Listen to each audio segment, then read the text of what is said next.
Hi guys, this is me RJ Noor and today's topic is very very interesting क्योंकि हम सीखने वाले हैं the use of since and for.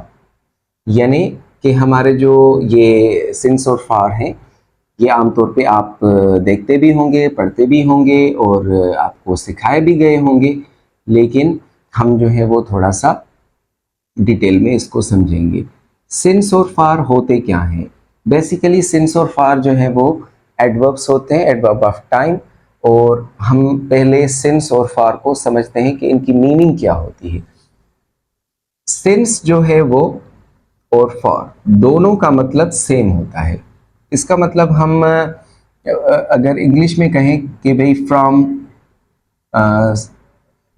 Certain time, यानी किसी भी टाइम से कोई चीज शुरू हुई या चली, ठीक है। तो मतलब किसी भी टाइम से, जैसे मैं कहूँ कि भाई अभी 2 साल से मैं ये वीडियोस बना रहा हूँ या मार्च से ये वीडियो बना रहा हूँ, और उसके बाद जो है वो हम कहेंगे कि भाई पिछले संडे से ऐसा हो रहा है या इस तरह से, ठीक है। तो यहाँ पर हम सीखते हैं कि भाई सिंस हम किस कहाँ पर इस्तेमाल करते हैं और फॉर कहाँ पर। सिंस जो है वो पॉइंट या फिर बिगनिंग, जहाँ से वो काम शुरू हुआ, बिगनिंग ऑफ टाइम। और ये होता है duration, duration of time, total duration जितना भी हो, ठीक है।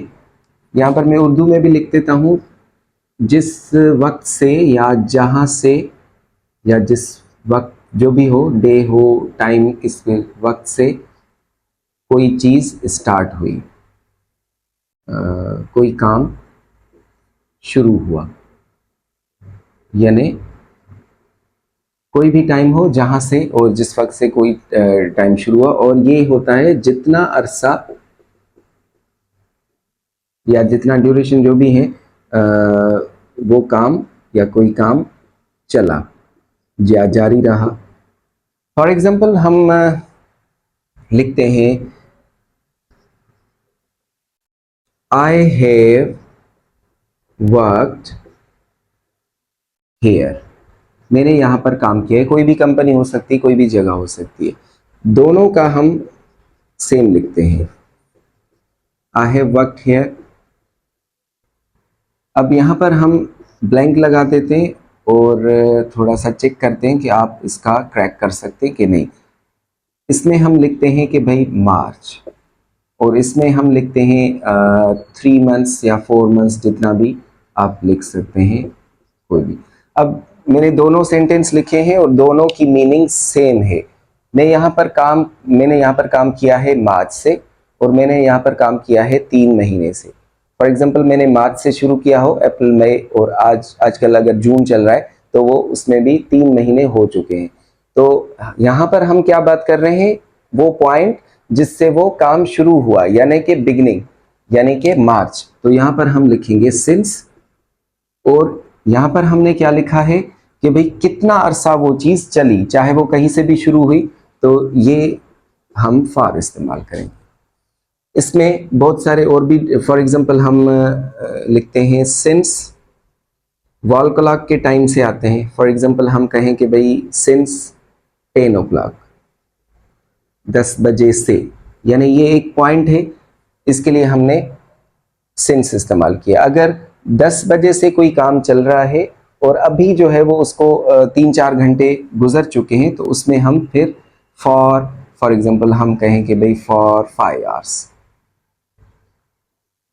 5 घंटे से कोई चीज चल रही है, यानी 10 बजे से शुरू हुई और 5 घंटे चली, दोनों का मतलब सेम ही होगा। अगर डे के हिसाब से चलते हैं कि भाई सिंस सैटरडे, सैटरडे से कोई चीज़ चली या काम शुरू हुआ, अभी तक जारी है या नहीं है वो उसका अपना मसला है, लेकिन हम देखेंगे कि सैटरडे के साथ क्या लगता है। सैटरडे के साथ सिंस, और अगर हम कहेंगे भाई आज जो है वो वेंसडे है, तो सैटरडे से लेके आज तक हो सकता है 4 या 5 डेज गुजर चुके हों, तो ये होगा हमारा ड्यूरेशन। मंथ को लेते हैं, फॉर एग्जांपल हम कहते हैं कि भाई हमने ये चीज़ किसी अप्रैल से शुरू की थी। अप्रैल से लेके अभी तक जो कितने महीने हो चुके हैं, जितने भी महीने हो, फॉर एग्जांपल 7 मंथ्स, 7 महीने से ये चीज़ चल रही है। अगर हम कोई ईयर देते हैं, फॉर एग्जांपल हम कहेंगे भाई 2020 से ये चीज़ चली, तो आजकल 2024 है, तो कितने साल हो चुके? 3 इयर्स हो चुके या 4 इयर्स। तो ये हो गया हमारा टाइम के हिसाब से, जो हमारे डेज या क्लॉक टाइम, ये सारी पॉइंट्स हैं जहाँ से ये काम शुरू हो रहा है, और ये सारी क्या है? ये है कि भाई जितना अरसा वो काम चला। तो ये थोड़ा सा डिफरेंस है हमारे सिंस और फॉर का। अब सिंस जो है वो कभी कभी नहीं, हमेशा, कि अगर कोई पर्टिकुलर डे है तो उसका कोई नाम भी रखा जाता है। जैसे हम कहेंगे भाई सिंस बर्थडे, क्योंकि वो भी एक ही दिन सेलिब्रेट हो जाती है। सिंस इंडिपेंडेंस डे, यानी जो हमारे 14 अगस्त है, इसको हम 14 अगस्त भी कह सकते हैं, दोनों सेम ही हो जाएगा, क्योंकि ये भी पॉइंट है एक डे का, और इंडिपेंडेंस डे भी एक पॉइंट है।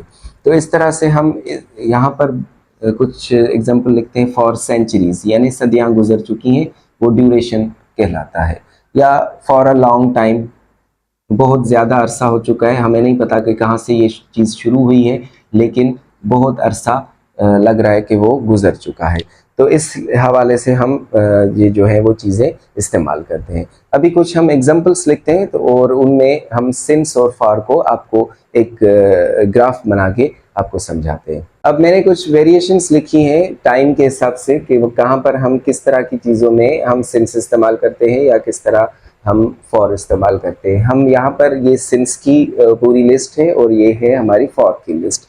अब इससे अंदाज़ा आप लगा के और दूसरे टाइम भी आप सेट कर सकते हैं। फॉर एग्जांपल हम कहते हैं कि भाई कोई चीज़ शुरू हुई सिंस क्रिसमस, जैसे मैंने अभी आपको बताया कि भी इंडिपेंडेंस डे हो गया, ईद डे हो गया, किसी और चीज़ का कोई पर्टिकुलर डे हो गया, तो वो भी एक पॉइंट है। तो सिंस क्रिसमस, सिंस जनवरी कोई मंथ है, नाम since 1999, since I was ill. अब इल का क्या मतलब है? कि जब मैं बीमार था। बीमार था का मतलब एक पॉइंट होता है जब हम बीमार होते हैं, उसके अलावा फिर हम सही हो जाते हैं, तो वो पॉइंट है जब मैं बीमार था। अब इसमें और भी चीज़ रख सकते हैं। सिंस आई वॉज यंग, ठीक है, जब मैं जवान था।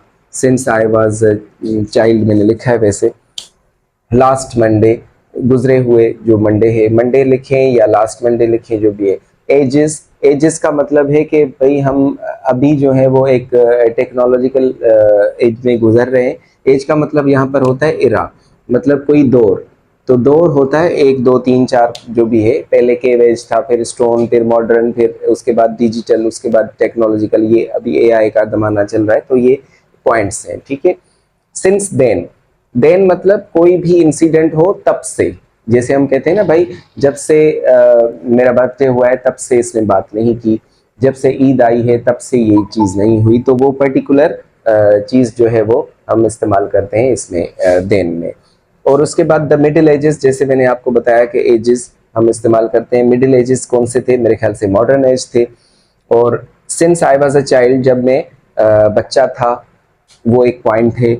Since my birthday, since the beginning of the year हो, वीक हो या मंथ हो, कोई भी बिगनिंग हो, किसी लेसन की बिगनिंग हो, किसी वीडियो की बिगनिंग हो, किसी भी चीज़ का बिगनिंग हो, तो वो भी एक पॉइंट कहलाएगा। और ये सारे जो है वो सिंस लगाएंगे। तो इस तरह से आप अपने हिसाब से भी यूज़ कर सकते हैं। फॉर कहाँ पर? जैसे मैंने अभी आपको बताया कि वो कोई ड्यूरेशन एक जो है वो तय करके हमें बताता है कि भाई कितना अरसा गुजर चुका है। फॉर एग्जाम्पल हम कहेंगे फॉर 3 डेज, 3 दिन गुजर चुके हैं। For an hour and half, यानी 1 घंटा और 1 हाफ घंटा, मतलब 1.5 घंटा गुजर चुका है।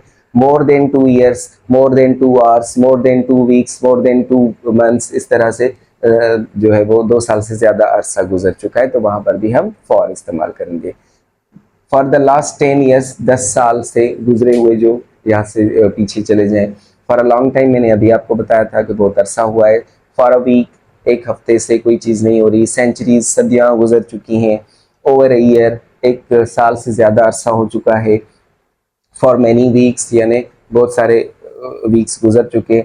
फॉर द लास्ट फोर्टनाइट या 15 डेज। अब ये दोनों चीज़ें एक ही तरह से इस्तेमाल होती हैं। जैसे हम वीक कहते हैं, एक महीने में जो है वो वीक 4 होते हैं, यानी कि 7-7 दिन, लेकिन फोर्टनाइट्स 2 होती हैं, यानी 15-15 दिन का हम कैलकुलेट जैसे करते हैं कि भाई 15 दिन और दो 15 दिन मिला के 30 दिन बनते हैं, तो उसको हम फोर्टनाइट बोलते हैं।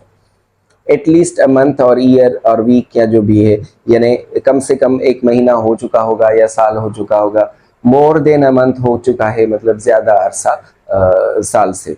तो ये थे कुछ हमारे वेरिएशंस। इस तरह से आप बहुत सारे और भी वेरिएशन आप देखेंगे और अपने हिसाब से अंदाज़ा लगाएंगे कि पॉइंट कहाँ है, यानी कहाँ से स्टार्ट हो रही है और कितना अरसा गुजर चुका है। यहाँ पर होगा पॉइंट जहाँ से कोई चीज़ स्टार्ट हुई, चाहे वो महीना हो, साल हो या कोई भी टाइम हो, और ये है कि भाई जितना अरसा वो चीज़ चली।